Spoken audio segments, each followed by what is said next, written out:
taking the green entrepreneurship path. So I'm very happy that you are all here. I know that at this point, many of you are already very tired from Zooming, but I'm sure that you are here basically because of the inspirational speakers that we have today. So what we are gonna do, we are gonna hear their stories about how they built and co-founded their companies and what type of sustainability issues they are working with. So we have today Block Garden. They are doing solutions around urban gardening. We also have today Swimby. I hope I'm pronouncing it right. I saw a video. It was in Latvian. I couldn't understand it very well, but hopefully I got the name of the company correctly. And finally, we also have Single Earth.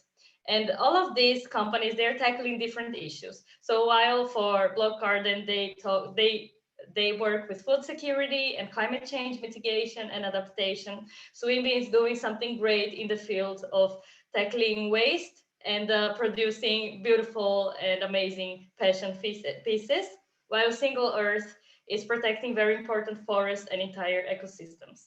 And this is just to show to you that there are many ways and many paths towards change, and entrepreneurship is one of them. So I'm gonna talk maybe a little bit about the organizations that are bringing this event to you today. I hope you're all listening to me very well. So if you have any questions or if you would like to make any comments, please use the chat to also interact with us. So first of all, I would like maybe if you could add to the chat your name, where you're from. We see your name now that I think about it, but where you're from, a few words of what you expect from today. So this would be marvelous. So just name, where you're from and what you expect. And this event is brought to you by Youth for Nature, an international organization acting in the field of climate and nature. And this is also brought to you by the Council of the Baltic Sea States, with especially emphasis to the Baltic Sea Youth Platform. In Youth for Nature, we are currently doing a campaign that is called A Spring of Hope. And our idea is that we live under very difficult and tough times, and we understand that we are facing environmental crisis, a pandemic that we were not expecting, although we were warned by scientists. And it's difficult to stay hopeful, but we believe in this and we believe in a common future. And our speakers, they are an example that inspiration is possible and action towards a better future is also possible. In that, I would like to invite you all to engage with the campaign and to engage also with the treasure hunt that we are currently doing. So one of the treasures is a story that I'm going to share here in the chat, realization that came with a real location. So what happens is that we currently are not it's not possible to do mobility and to be traveling and meeting new people. So we count on these online spaces to meet, but still this exchange of cultures is always very helpful. And yes, I'm going to share these links with you. And now I'm going to give the floor to Aline, and she will talk more about the Baltic Sea Youth Platform. And again, welcome. Yeah, hello everyone. Great to see you. So my name is Aline Meyer. I'm part of the Council of the Baltic Sea States, and I'm one of the co-organizers of this event.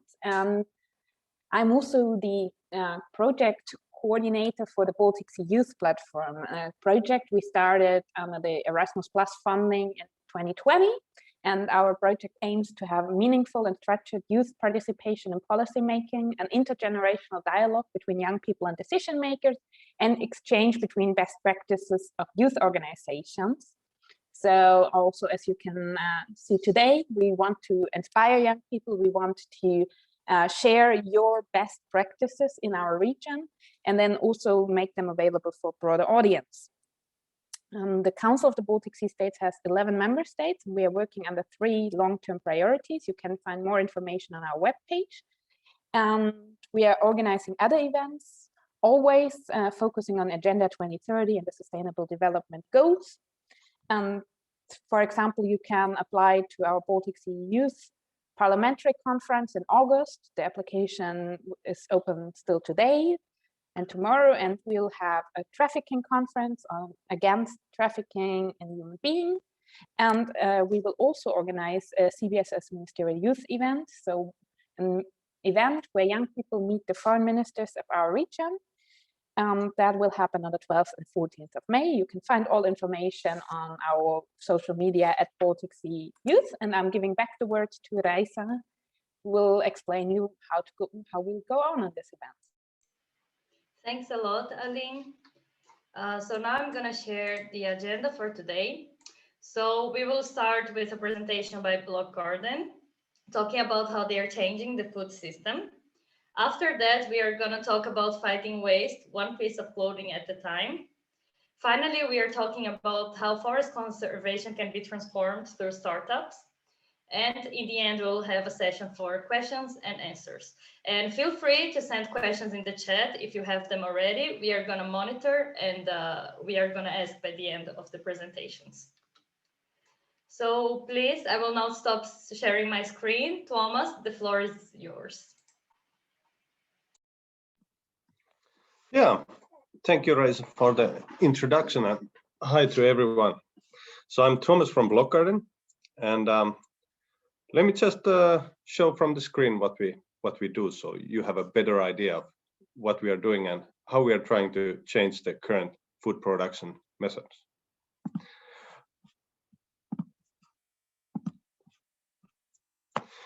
Yeah, so what we do is we help people to grow food in an urban environment. And our idea is that, hey, anyone can garden if you just have the right tools and the right knowledge for it. And all of this got started when me and a couple of friends of mine, we were trying to grow on ourselves. We have been doing this for some years now.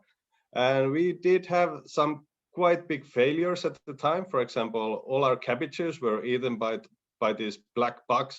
I don't know what happened to them. And also, we forgot to water our tomatoes one week and they died because of it. And somehow we got to thinking that, yeah, maybe there could be a better way. And if there would be a better way, then more people would be growing their own food. And that's how we came up with the idea of Block Garden. And it should be a solution that anyone can use for their urban gardening uses. So what Block Garden is all about? Yeah, it's a garden box. It's a ready-made garden box, which we deliver you in the spring. And at the autumn, after you have collected all the crops, we come and collect it back. This way, it's not left in your backyard under the snow or at your balcony where you probably want to hang out during the winter as well. So you get rid of it at the end of the year. And we keep these boxes recycling all the time. So each box that is once delivered, we take it back and we deliver it again. So this way we can keep our boxes in a closed circulation. Also, what we do with the soil is we compost it and we recycle it for next year. So we try to keep everything rotating within our own closed cycle. So basically what Block Garden, how you take a Block Garden, you go online to our website and you choose a box. Right now we have 3 different kinds of boxes. There is a small, medium, and large box. And we plant it ready and we deliver it to you in the spring. After the spring, after the summer, we come and collect it back. Secondly, you also need to choose your plants. We have made plant combinations which are suitable for growing in a box. These are plants that go well together because you cannot place all the plants together because they kind of like start fighting. So we have planted these combinations so that they take optimum amount of the box and each one of them gets enough light and also that they support each other while growing. So this way you get the maximum crops out of your boxes. But we also help you to grow those plants.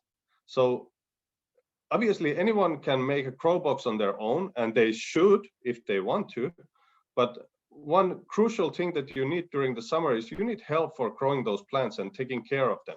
So that's why we have our application where you get like weekly tasks and instructions on what you should do with your plants so that they are well and they are alive in your box. You can always ask from our gardeners that, hey, what are these black bugs and what should I do with those? So this is block garden. With block garden, it's easy and effortless gardening, and you can just keep calm and garden on. And right now you might be asking like, hey, so what's up with the garden box? It's a fun product, and but what's up with the green entrepreneurship? Like, what's up with that? So if you think about green entrepreneurship, what is it all about? It's about core values of your company, and it's also about making an impact onto society or environment, and that's what it's all about. It's about being an entrepreneur and trying to accomplish something bigger at the side. It's not necessarily that you are doing this huge thing right now. For example, I don't think this garden box will save anyone. It won't save the world from hunger, but we have ideas and we have a vision which is set like in the future. So that's what we are aiming at. Let me just continue sharing and show you something that we have been talking about. So if you look at where we're heading right now, so in 2050, it's estimated that there is almost 10 billion people in the world, and most of the people will move to the urban areas. Also, at the same time, the climate change is changing some of the cultivatable areas uncultivatable, or you cannot grow the same crops that you have used to. For example, growing wheat, rice, manioc, stuff like this, it's going to get harder in the future. So climate change will mean that there is much more food that has to be grown, and it cannot be grown in the same places as previously. Also, the agricultural business or the traditional agriculture, it's really wasting resources right now. And what it does is waste the nutrients that it implants to the fields. A lot of the nutrition it's washed away to the oceans, to lakes and rivers, which means that our soil is becoming weaker and weaker all the time. So growing becomes harder and harder. And together with climate change, it means that we're in deep trouble in 2050. This is the graph here is an estimation that the World Health Organization has made. And they estimate that we need to produce 60% more food than right now. And because of this is our vision. I mean, we want to be part of this solution. So urban agriculture right now, it's a fun hobby, but it's not only that. In the future, it might be a true solution to increase the sustainable food production. And we need these new regenerative techniques to produce more food, but also to produce it in a sustainable manner. And if we do this, for example, in urban areas, we are also helping biodiversity, increasing the biodiversity, which is helping people and animals and pollinators who also live in those cities. So our values are here. We want to be part of this future. We want to be one of the solutions, and we are committed to the principles of circular economy and ethical business. So our whole idea is grow something, recycle everything, and waste nothing. So this is one of our core values, and this is what we are striving at. So we have a bigger mission behind, and we want to make an impact onto food production and the society and the environment. And we try to make it in a good manner. And when you ask, how are you doing this? Then this is the answer. I mean, it all starts from a team. So if you're wanting to start up your own company or start to do something, then don't just do it on your own. Just get people behind it, get a team who is involved, get people involved. Making something yourself is not enough, especially if you're trying to accomplish something bigger. But if you are trying to accomplish something bigger, then people will take up on your idea and they want to be involved and they want to contribute. And we have had a lot of volunteers helping us and working for us, and people doing incredible stuff because they see the vision that we are trying to do here. But yeah, that's it for me. I hope you have a little bit better idea of what we are doing, and maybe I'm hoping to inspire someone to grow at least something for this summer. So if you get inspired, then grow a tomato. That's great. Thanks a lot, Thomas, for this great presentation. This was very inspiring, very straightforward. So this is very good. And I must say that for me, the main message here is that you can do even small things, and they might look small, but they are bringing huge transformation. So this is an important message, at least for me, because I tend to try to grasp a lot of things at the same time. But it's okay if we try to focus on our own little thing and on this type of like collective change that we are doing. So this is great. Thanks a lot. And I would also like to highlight, because we have quite an international crowd here, about the gardening context in Finland.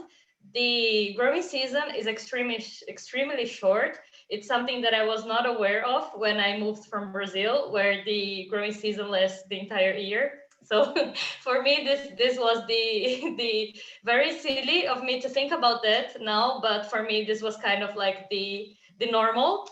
And when I came here and I tried gardening and I failed completely, I was like, okay, I need to wait an entire year to try again. So this type of service is extremely valuable, because it makes sure that we are going to use the best of these short growing seasons. So thanks a lot for sharing. And now I'm gonna pass the floor to Swinby. So again, if I'm pronouncing anything wrongly, please just go ahead and correct me. Saying everything right. Okay, that's great.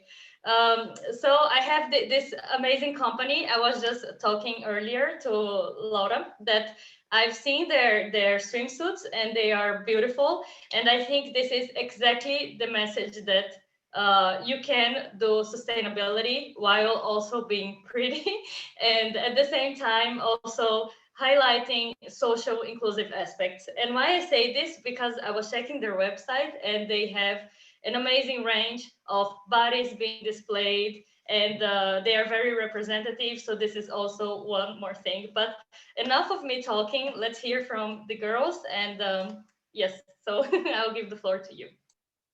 Hi everyone, nice to meet you. I'm Elena, and this is my colleague Laura, and together we are a social enterprise that works in the environmental sector, reducing plastic and textile waste in Latvia and abroad. And I think you all know that it takes many years to decompose plastic. It depends on the material and structure. But not just only plastic is a big threat to environment. It is also fast fashion, because 73% of fast fashion garments are thrown out in year's time after buying. Yeah, but at this moment, we would like to step back, and already, as Thomas at the beginning said, that you can start small, and you don't have to have plan to save the world at the very beginning, because also this idea started as a very personal problem, because I was walking around shops for days and I just couldn't find anything for myself, because I don't look like this and I don't feel like this. And then I invited Elena to join me, and we started exploring more this swimsuit world. What are the fabrics, how they are made, what is impact on the environment, are there any more sustainable alternatives, how people are treated in factories, and what is the overall fashion industries look at the end client. Do they see at the end client really, truly how they are, how they look, and how they feel in their clothes? So something that started very small as a personal thing has grown slowly in more than 3 years' time in something much more bigger. And if we look at our Swimby like brand and all the philosophy, we have these both sides represented. From one side, it's we are honoring environment, but from the other side, we are also honoring our end client and our workers in our workshop and so on. So these are both things jointly working together. They're not separable. So if we look at what we do, the first thing, of course, it's fabric. The good news is that at this moment, we have the technology in the world that we can use plastic waste and make new synthetic fabric. Generally, more or less, it's 1 meter of fabric for one swimsuit, swimwear. So it's around 200 grams of plastic waste. And these can be variety. These can be bottles, plastic, old synthetic carpets, but they can be also these ghost nets. Probably you have heard about them. They are just forgotten fishing nets that are swimming around oceans and seas and rivers and killing marine life. So we are happy to be part of this movement who is cleaning out waters, and we can use fabric that is made from such plastic waste, but you don't have to be afraid. The fabric looks and feels as the regular one. It's the same, just the origin is different. And in the first place, we didn't know to plan sew ourselves. We thought that we can buy this outside or place, but it didn't go successfully because no one would like to sew like personal things. All companies want big orders for 300 pieces per size, and it's not what we want to do. Yeah, so that's why we changed during this research process. We changed our business plan because it didn't go as planned, and we decided to make our own workshop in Valmiera. And we are buying only fabric in white because we didn't want many fabric rolls in our workshop. We have just one white roll, and we use a sublimation machine. It's technology that allows you to get fabric in any color and any print what you want. So at the end of the day, we now offer not just swimwear, we offer personalized, custom-made swimwear that we can make in our workshop, and we can make it based on each individual order. So we are not making any collections in bulk in tens or hundreds of pieces, because you never know, will they buy out? So we are not creating waste. We are making products when there is need for our product. So this is what came out after this research.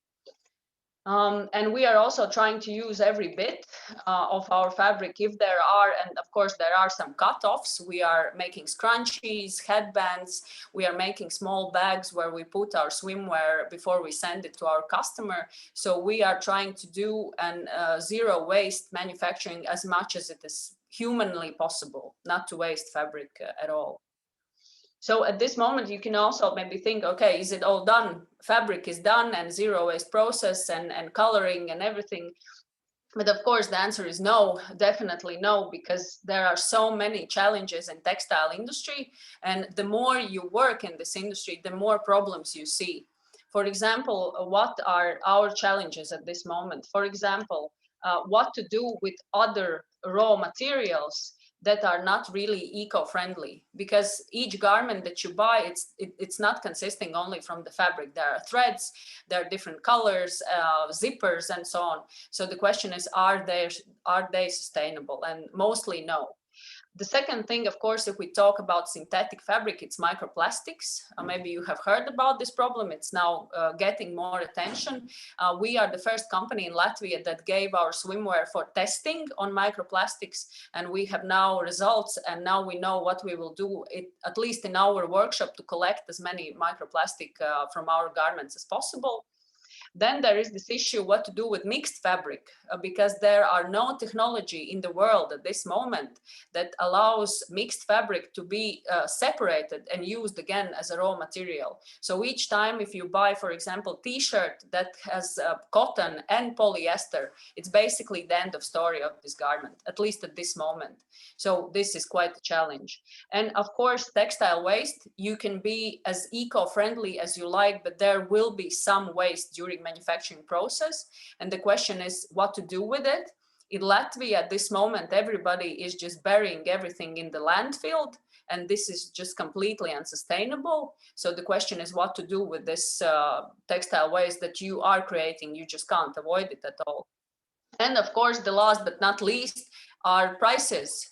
Because if you go and buy things at fast fashion brands, you are voting with your money for the philosophy that they are showing to their workers, to the environment.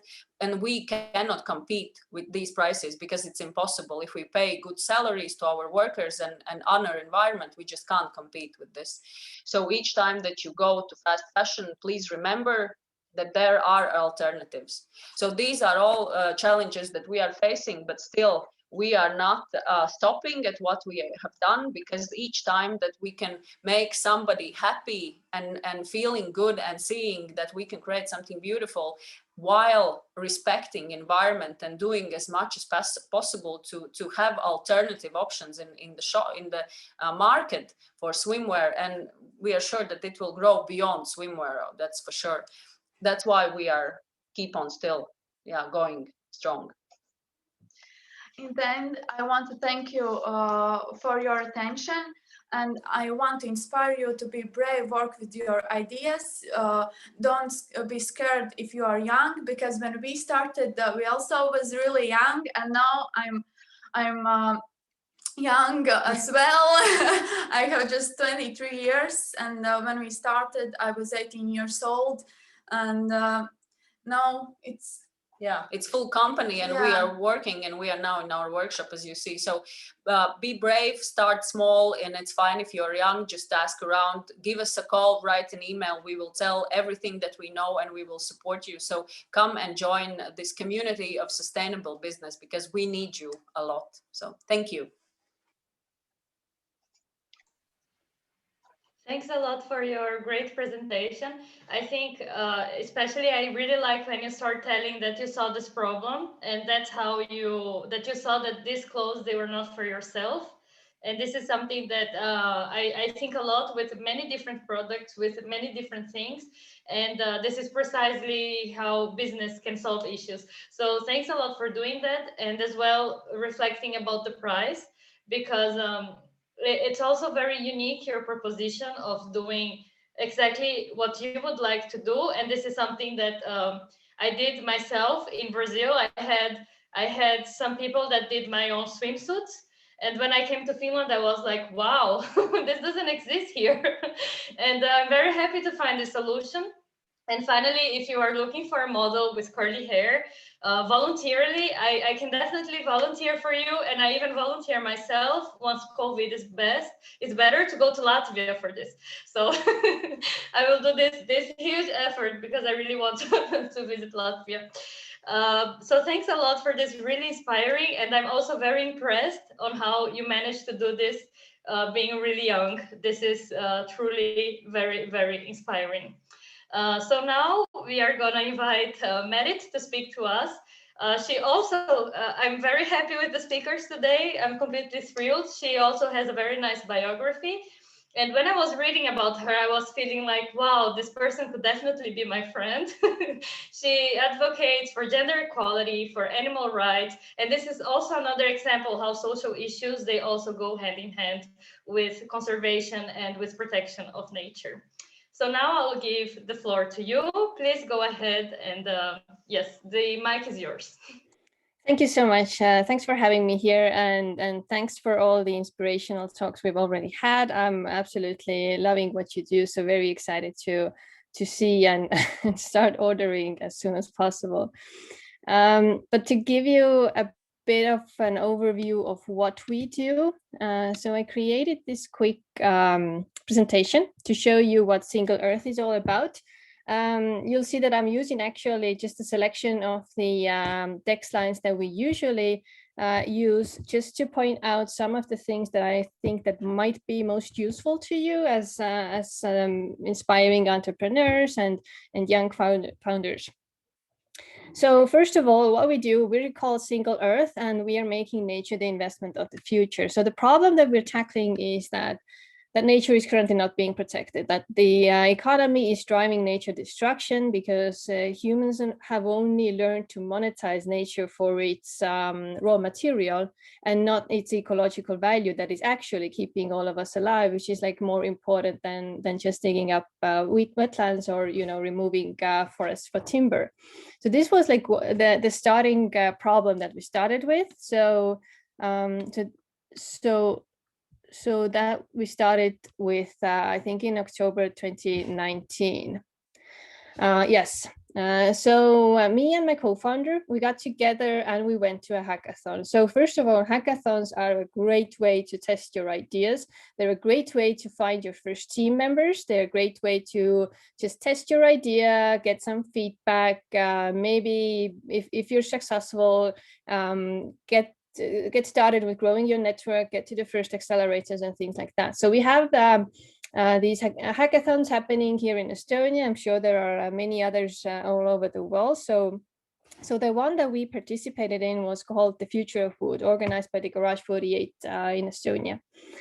And the thing that we went to test there was that, okay, we know that people already know how to monetize nature, but they only do that for raw material. And our goal was to understand, can we monetize it without selling it as raw material, basically pricing nature for keeping it intact.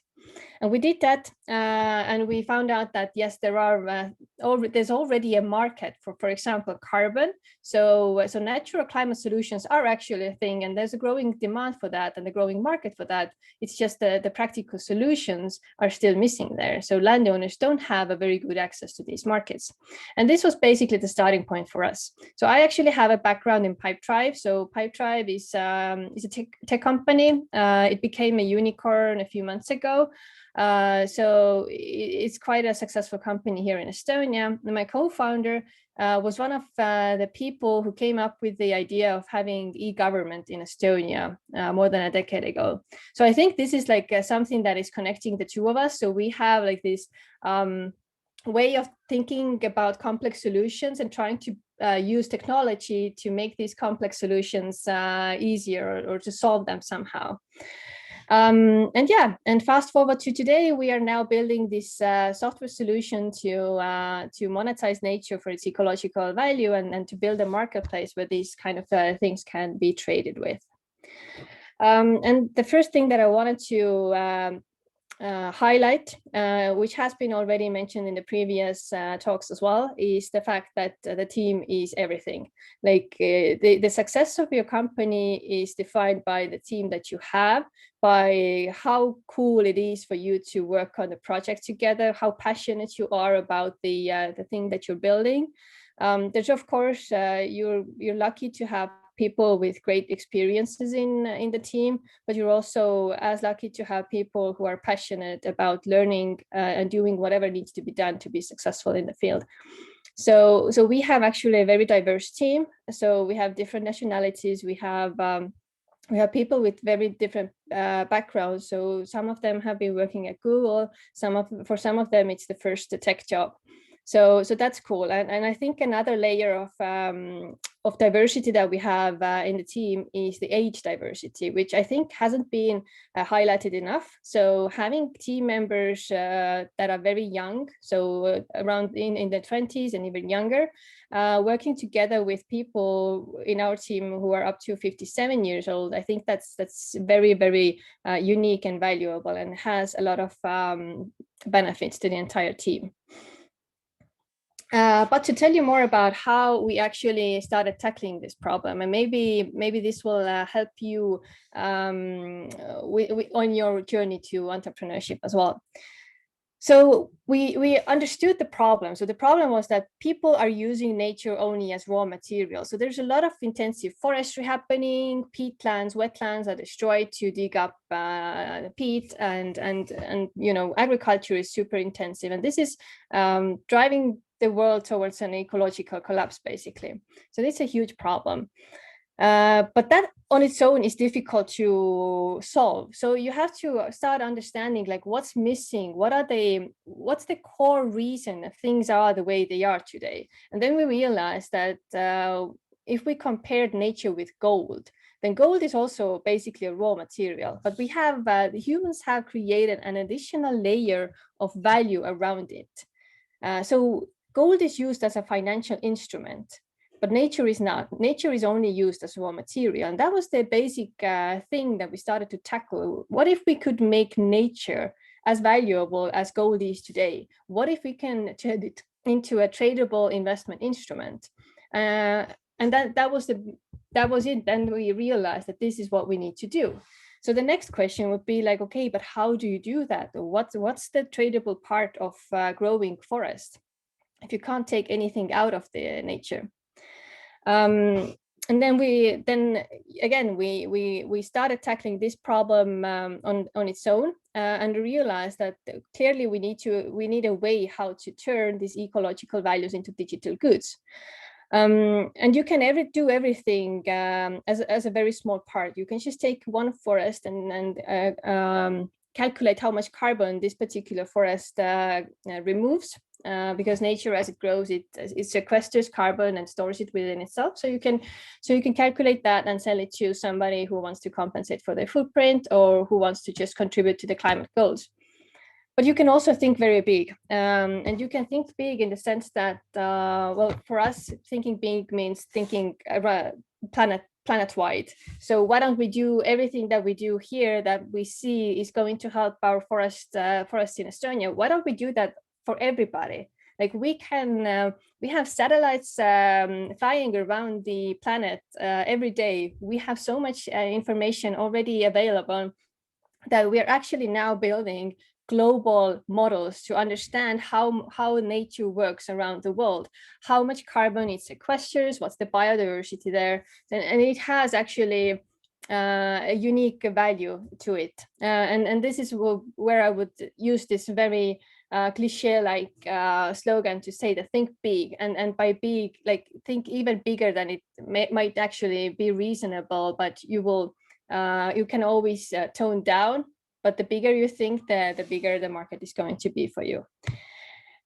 And the third one is to think outside the box. So I think this is something that differentiates very successful startups, like the breakthrough unicorns, from other companies, is the fact that they are bold enough to go against the standards, to maybe not the regulations, but sometimes be on the borderline of what is currently used as a regulation. So when we look at the current carbon offset markets, we already see that there are a lot of problems in the market. So for example, there are projects that incentivize nature destruction. For example, there are projects that start with forests being clear cut and then replanted because it creates a lot of carbon credits. And that's actually not a good solution, because our goal is should be to preserve the ecosystem and to protect nature. And this is the place where you have to know the rules, and then you have to be very confident in knowing what are the rules that you can comply with, and what are the things that you need to change to achieve the main goal that you're trying to achieve.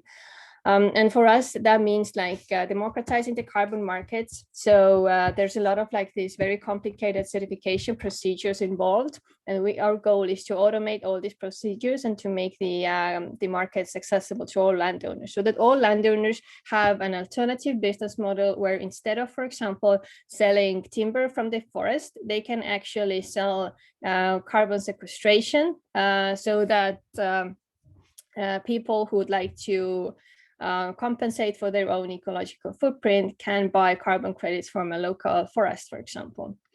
And this is how we make the market accessible, and by creating or constantly thinking about new models that the landowners actually need to be able to protect the nature.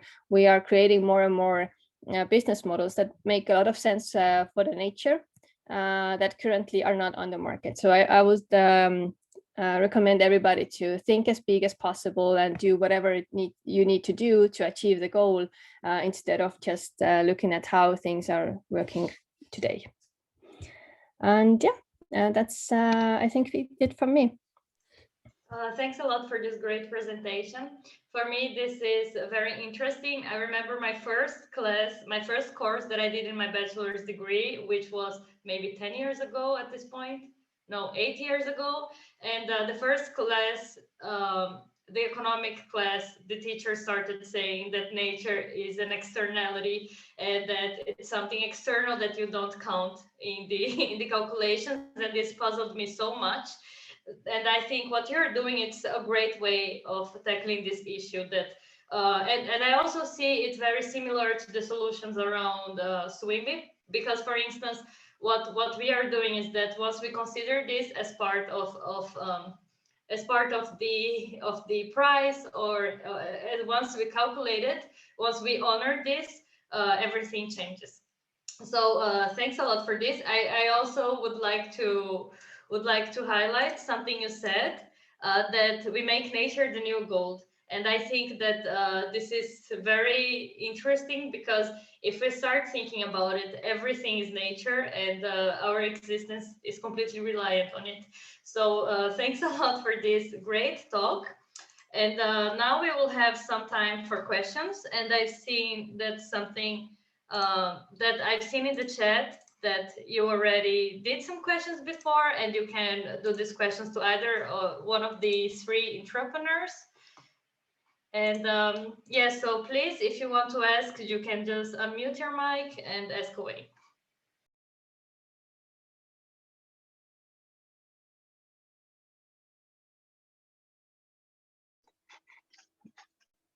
Don't be shy.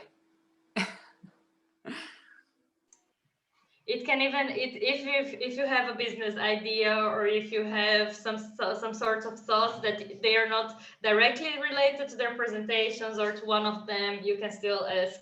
So don't feel shy. And of course, if you feel more comfortable asking in the chat, you can also do that. Hello, I have a question for Merit. Well, and I would like to thank the four speakers, three entrepreneurship that we're presenting today. You all have really inspiring stories, and the projects you're working with. I do think in some way they will save the world. So thank you all. And for Merit, us, or at least me as a mortal, how can I participate, or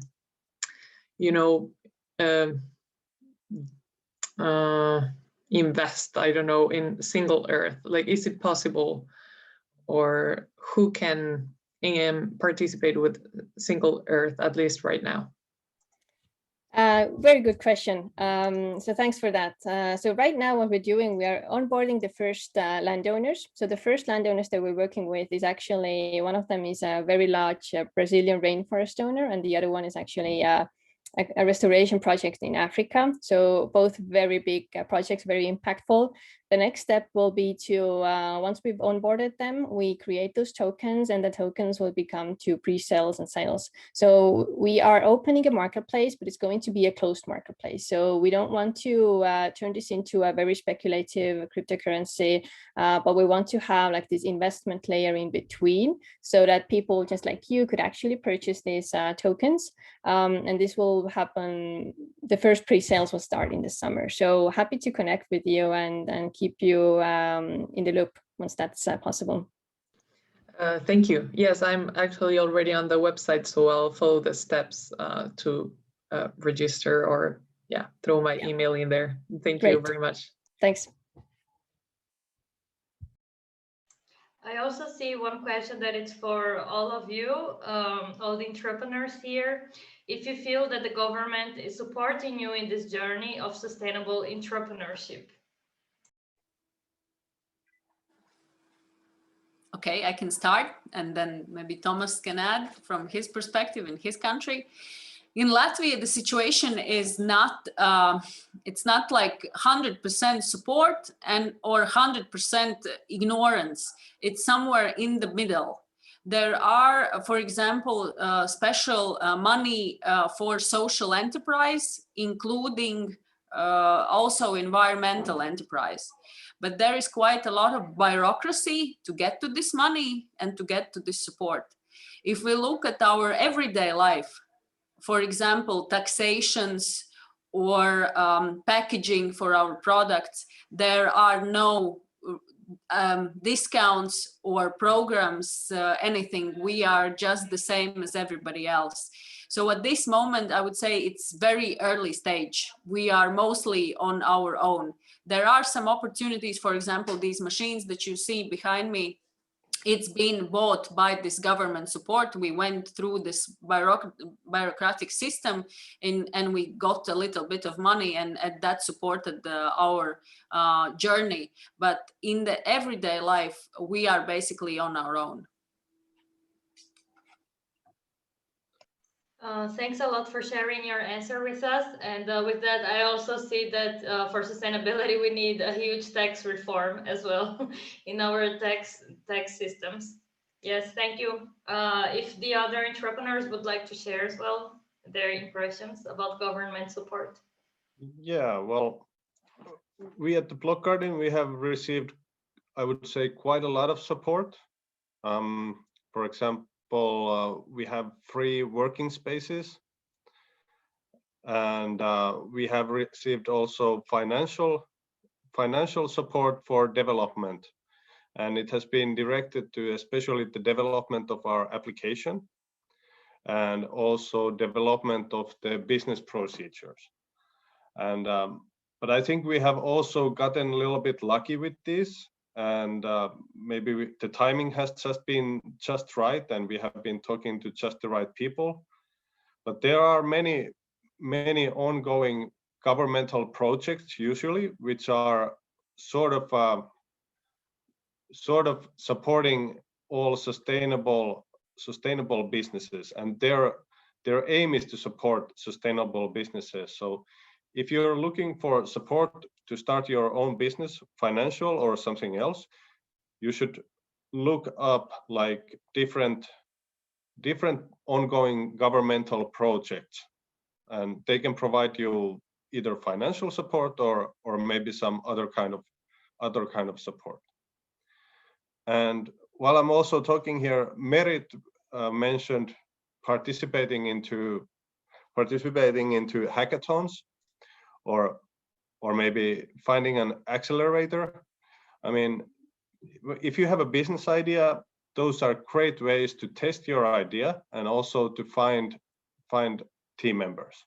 So don't be alone with the idea. Just get your idea out there, and when you start to talk about something, it will also always evolve further, and people catch up onto it. Thanks a lot for this answer. I added where you are located in the chat again, just to make sure that everyone gets the context. And I think that this is very important, that you're also connected to the right people. And I see, and also I really like to see how many of the things happen in life also with a bit of luck and trusting a little bit on the uncertainty of things.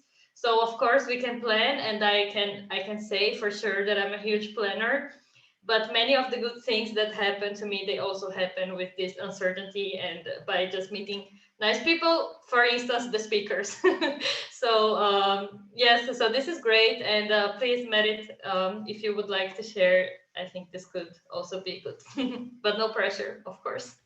Yeah, about working with the state and governments, I think there's definitely some responsibility that we see from their side, but there's also like like we've worked with the Estonian Ministry of Environment and other governmental institutions, and I think like we can conclude it with a census about like I think they are like on the principal level, they are like very much interested in what we do and they support us, but like the actual activities are not like, there's like too much not happening. So a lot of talk, less action, but I don't think like this is something that should prevent us from doing what we do, because I think like if we turn this into or look at it as an opportunity rather than a challenge, then we can actually do whatever we want to do. So this is how startups can actually maybe move faster if they don't so much tie their goals with how the governments are working, because they are super slow and startups are on the other hand super fast. So I kind of like this the speed or the pace that we have, and I think this is actually an advantage of not being too much connected with the governmental institutions.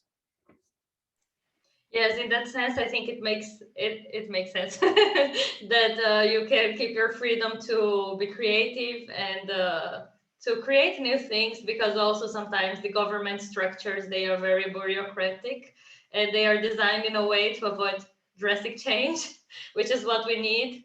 So this is definitely a relevant point. Thanks a lot. I'm checking here the comments. I see one comment from Naomi. Sorry also if I pronounced it right, wrongly. So you're asking if you are extending your business to different countries.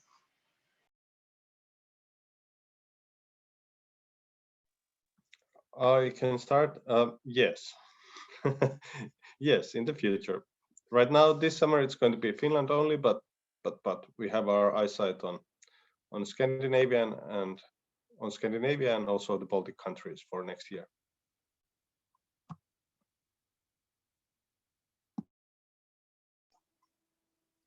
Yes, of course, we are also going outside. We are now freely available in all 3 Baltic states, but also in Europe. It's possible to get our product. And now we are in discussion to choose the best carrier for our product for whole world. So we are in the process of that.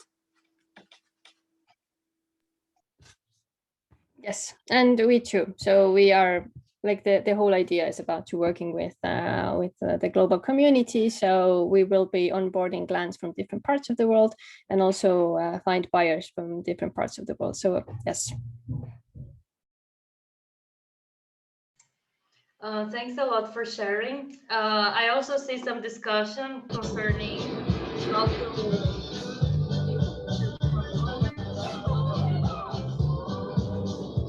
Okay. Oh, this was a nice song. I think it helps break a little bit the zone vibes. So that's great. But Yasmin is talking now about using different ways of collecting poop from her pets, and I see the discussion here, and it's funny because I'm from the same city in Brazil as Yasmin, but I didn't remember that the plastic situation there is so bad. I now that you speak about it, I see that it's difficult to find these compostable bags. Yes, but that's a nice discussion. If you don't have any more questions, I invite you all to also share your LinkedIn here in the chat. We have as well a feedback form. It takes less than 5 minutes. It doesn't require any type of registration or sign up, and it helps us enormously to improve the next events. I'm very grateful for all these amazing speakers for talking today about all these business ideas that are truly changing our own local realities and as well the world. And I really wish for all of you who followed us today to have a bright weekend, a nice May Day, and that you also have luck in your own entrepreneurship journeys. So feel free to share your LinkedIn's here and also to connect to all these companies, as well to the Council of the Baltic Sea States and Youth for Nature. And I hope to see you in the next events of the Spring of Hope campaign.